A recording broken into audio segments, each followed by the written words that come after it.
एक ऐसी रणभूमि जहाँ धूल के घने बादल आसमान को छू रहे हों, शंखों की भयंकर गूंज चारों दिशाओं में गूंज रही हो, तीरों की बारिश हो रही हो और लाखों करोड़ों योद्धा मौत के मुंह में कूदने को तैयार खड़े हों।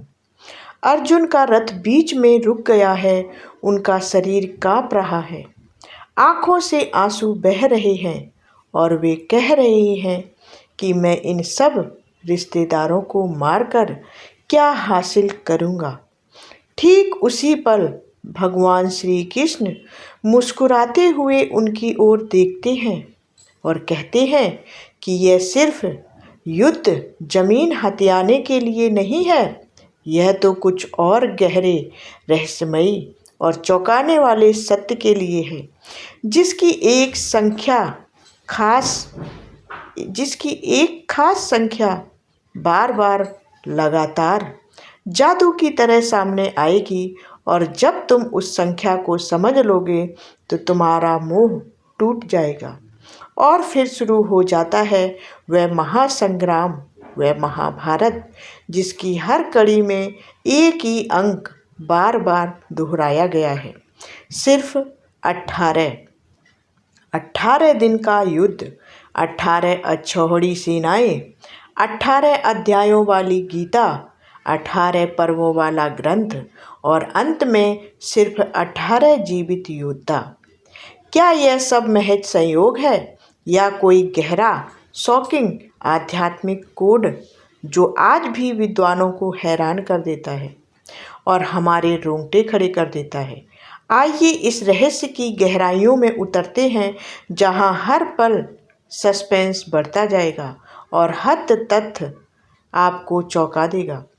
जब हम महाभारत की उन प्राचीन पन्नों को पलटते हैं तो सबसे पहले जो बात दिमाग पर हथौड़े की तरह चोट करती है वह है कुरुक्षेत्र का वह भीषण युद्ध जो ठीक 18 दिनों तक चला। कल्पना कीजिए उस नरक को। पहले दिन भीष्म पितामह की अगुवाई में कौरव सेना जैसे समंदर की लहरों की तरह टूट पड़ती है। दूसरे दिन द्रोणाचार्य की रणनीति से पांडव पक्ष हिल जाता है और कर्ण का प्रवेश, शल्य का आना और हर रोज मौत का नया रूप। 18वें दिन जब दुर्योधन का शरीर धराशायी हो जाता है तो लगा जैसे पूरा ब्रह्मांड सांस रोक कर देख रहा हो। हर दिन की जंग ने एक नया मोड़ लिया, हर दिन नए षड्यंत्र, नए विलाप और नए सबक सामने आए। लेकिन क्यों सिर्फ 18 दिन ही क्यों? क्या यह संख्या महज एक कालावधि है या फिर यह मानव जीवन के अंदर छिपे हर विकार से लड़ने की पूरी प्रक्रिया का प्रतीक थी? शुरू में द्वंद्व, बीच में तीव्र संघर्ष, क्रोध, लोभ, मोह और 18वें दिन अधर्म का पूर्ण अंत। ये 18 दिन हमें चीख चीख कर याद दिलाते हैं कि जीवन का हर युद्ध भी 18 चरणों वाला होता है, जहां अंत में सिर्फ सत्य और धर्म बचता है। और सबसे हैरान करने वाली बात यह कि युद्ध शुरू होने से ठीक पहले जब अर्जुन मोहग्रस्त होकर रथ से उतरने को तैयार थे, तब श्री कृष्ण ने उन्हें जो दिव्य उपदेश दिया वह भी इसी 18 से गहराई से जुड़ा हुआ था। जैसे ब्रह्मांड खुद इशारा कर रहा हो कि देखो, संख्या दोहराई जा रही है। अर्जुन के विषाद के उस पल में कृष्ण का उत्तर शुरू होता है और वह उत्तर है श्रीमद् भगवद गीता के ठीक 18 अध्याय। पहला अध्याय अर्जुन का रोना धोना, उनका मोह, उनका भय।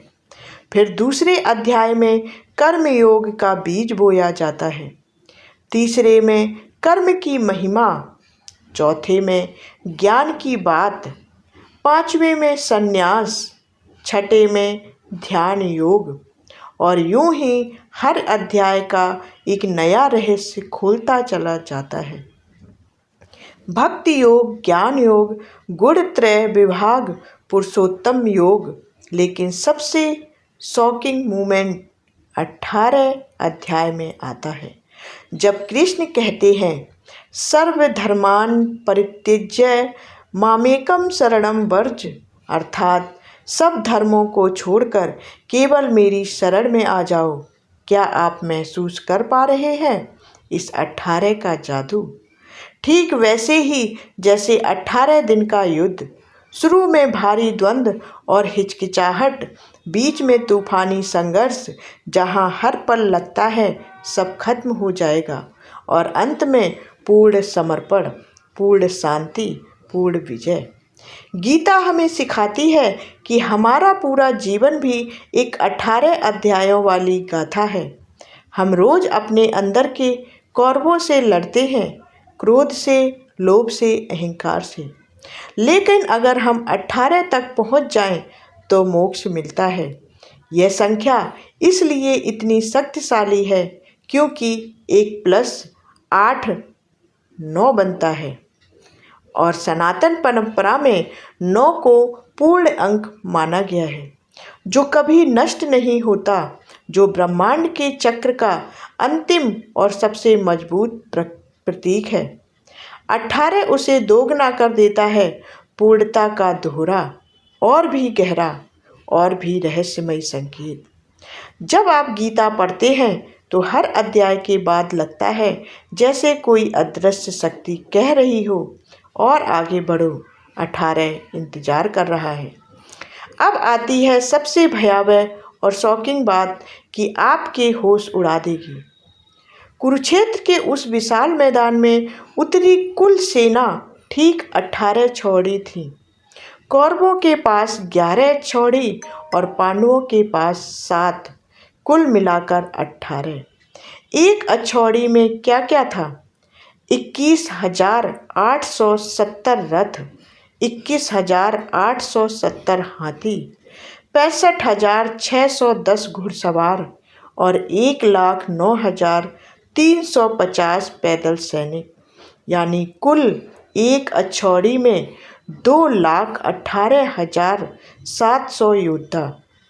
अब सबसे चौंकाने वाला गणित, इन हर संख्या के अंकों का जोड़ 18 ही निकलता है।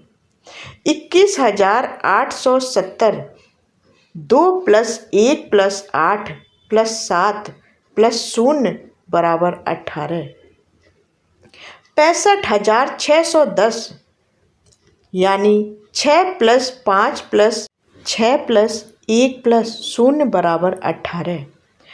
1,09,350 1 + 0 + 9 + 3 + 5 + 0 बराबर 18। प्राचीन सैन्य शास्त्र के अनुसार यह अनुपात एक रथ, एक हाथी, 3 घुड़सवार और 5 पैदल सैनिक का था, लेकिन कुल मिलाकर हर इकाई 18 पर टिकी हुई थी। लाखों करोड़ों सैनिक, घोड़े, हाथी, रथ, सब कुछ उस रणभूमि में उतर गए। इतनी विशाल सेना की कल्पना भी मुश्किल है, फिर भी हर चीज में 18 का जादू छिपा था। क्या यह संकेत था कि उनका विनाश? क्या यह संकेत था कि जब अंदर के विकार इकट्ठा हो जाएं, तो उनका विनाश भी पूर्ण और भयंकर होता है? युद्ध के बाद रणभूमि लाशों से इतनी पट गई कि लगता था जैसे पूरा संसार खत्म हो गया हो।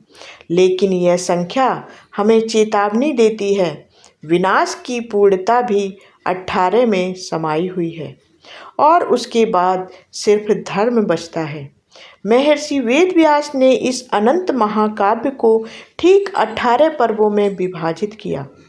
आदि पर्व से शुरू होकर स्वर्गारोहण पर्व तक हर पर्व एक नया रहस्य, एक नया मोड़ खोलता है। जन्मों की कथा, कौरव पांडव का बचपन, द्रौपदी स्वयंवर, जुए की बाजी, वनवास के 13 वर्ष, अज्ञातवश युद्ध की तैयारी, भीष्म का पतन, द्रोण का वध, कर्ण की त्रासदी, शल्य का अंत, सौप्तिक पर्व में अश्वत्थामा का नरसंहार। स्त्री पर्व में विलाप, शांति पर्व में उपदेश, अनुशासन, आश्वमेधिक, आश्रम वार्षिक, मौसल और अंत में स्वर्गारोहण। ये 18 पर्व मानव जीवन के 18 चरणों जैसे लगते हैं। बचपन की मासूमियत से लेकर बुढ़ापे की मुक्ति तक, मोह के जाल से लेकर आत्म साक्षात्कार तक। जब आप इन पर्वों को गहराई से पढ़ते हैं तो लगता है जैसे वेद व्यास जी ने जानबूझकर हर घटना को 18 के इर्द गिर्द बुना हो।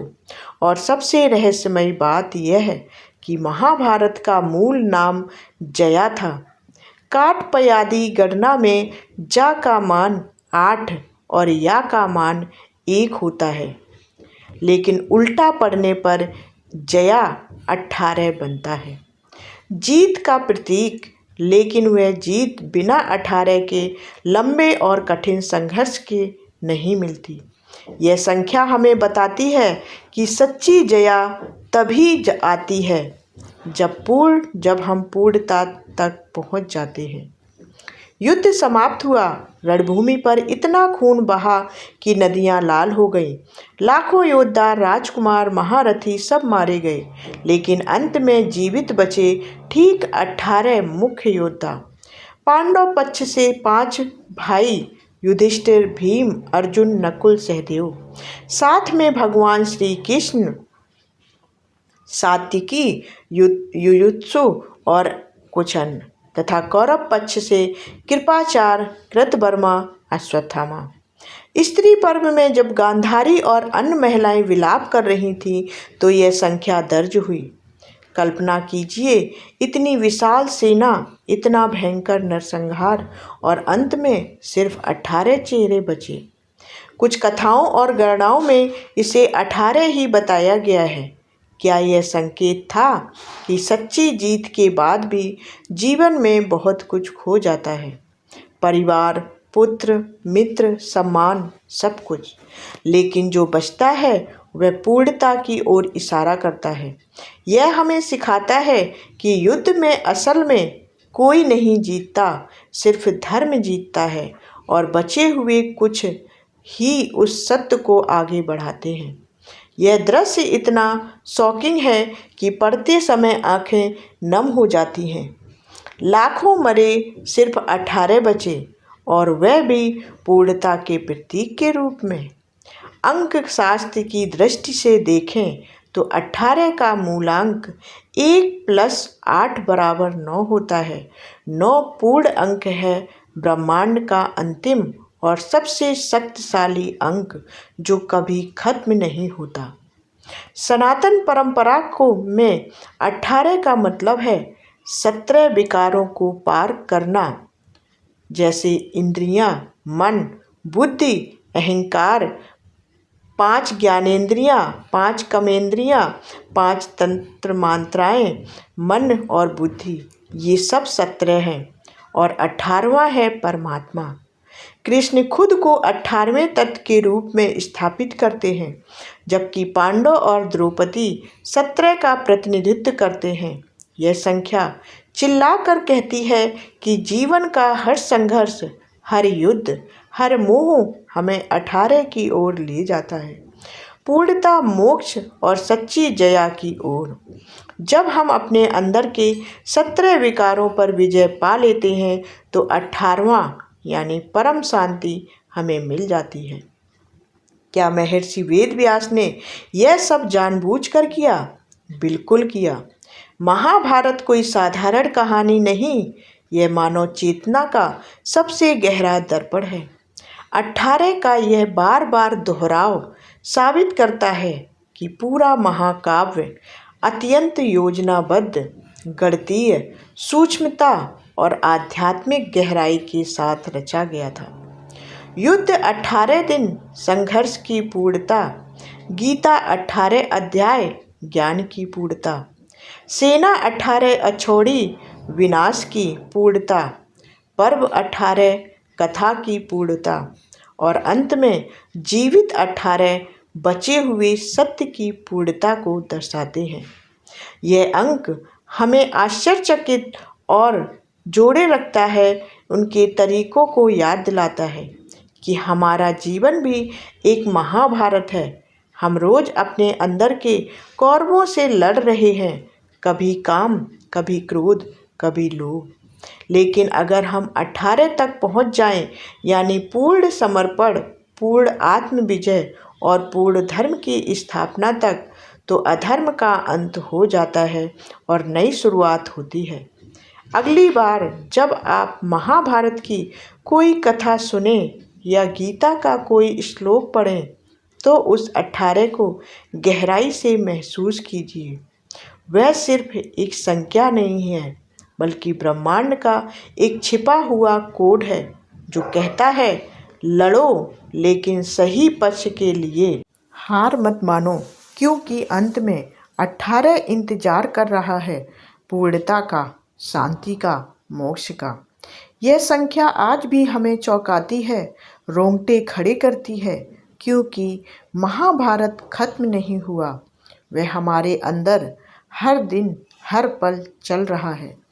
हम सब अर्जुन हैं, हम सब कृष्ण की तलाश में हैं और हम सब 18 की ओर बढ़ रहे हैं। बस इतना ही, 18। लेकिन इसमें इतना कुछ समाया हुआ है कि बार बार सोचने पर भी दिमाग हैरान रह जाता है, दिल धड़कने लगता है और आत्मा जाग उठती है। क्या आपको भी लगता है कि यह सब महज संयोग नहीं हो सकता, या शायद यह ब्रह्मांड का सबसे बड़ा इशारा है, जो हमें बार बार याद दिलाता है कि जीवन का असली युद्ध अंदर है और उसकी पूर्णता 18 में छिपी है। तो दोस्तों, महाभारत का यह रहस्य आपको क्या सोचने पर मजबूर करता है? क्या 18 सिर्फ एक संख्या है या फिर जीवन का कोई गहरा संकेत? कमेंट करके हमें ज़रूर बताएं।